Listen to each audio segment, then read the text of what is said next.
Fellow Jamaicans, as we celebrate yet another Emancipation Day, let us continue to remind ourselves of the hard-fought struggles which led us to achieve that momentous victory over oppression.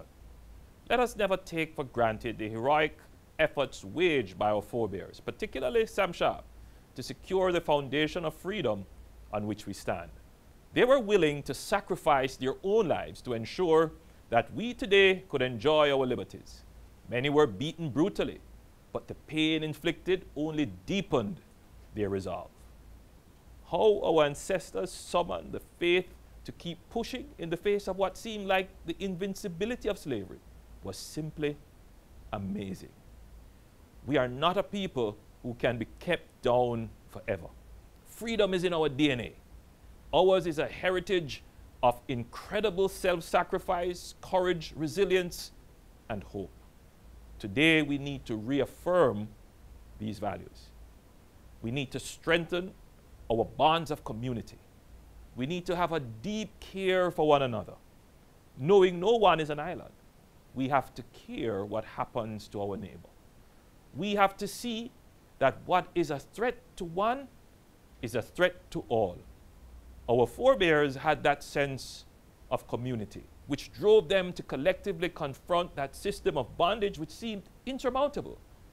But there is no force which can stand against our unity. On this Emancipation Day, we have to remind ourselves of that. Today is a day to reinforce hope. I have launched the Housing Opportunity Production Employment Program bearing the acronym HOPE, helping people to excel, because I firmly believe in the power of hope. It was hope which fueled the passion of those who fought for emancipation. Stripped of every form of power externally, our predecessors cherished and nurtured the power of hope within their hearts, from which sprang the wellsprings of courage to defeat slavery. They believed, as Martin Luther King Jr. would say, that the arc of the moral universe is long, but it bends towards justice.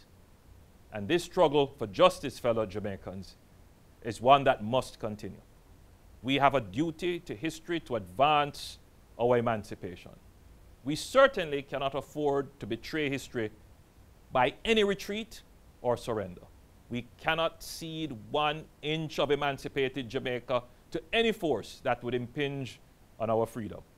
No community in Jamaica today, 179 years after full free in 1838, should be under the control of any criminals who dictate people's movement. We owe it to those who fought tirelessly and defiantly for our emancipation to ensure that no Jamaican today has their freedom trampled by criminal forces. People have a right to go to their prayer meetings at night without having to fear that they won't make it back home safely. Their freedom to assemble with their brethren must be secured by a Jamaican state that is working in their interest and for their security. No citizen who is paying extortion fees to open his little shop or to run his licensed taxi is enjoying the fruits of emancipation. Our ancestors did not fight for our freedom only to have it snatched away by criminals who would keep us locked in our homes while they roam the streets freely to do evil. No, the Jamaican people deserve their full freedom. They deserve peace and security. Our children must be free to study at night and not to be terrified by gunshots. They must be free to attend school in the day and go to extra classes in the late afternoon without any fear whatsoever. Emancipated communities are safe zones where residents enjoy all the civil liberties enshrined in democratic societies. Fellow Jamaicans, we must see emancipation in a holistic sense. There is no sustainable emancipation without economic growth.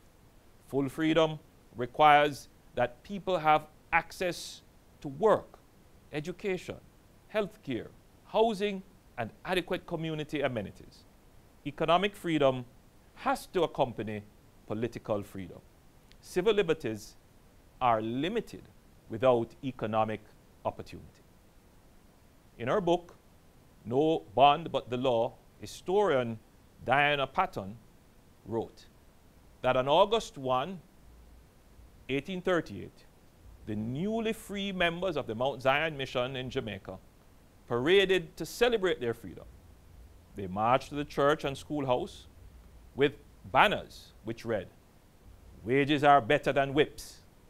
We will work for our wives and children, and no bond but the law."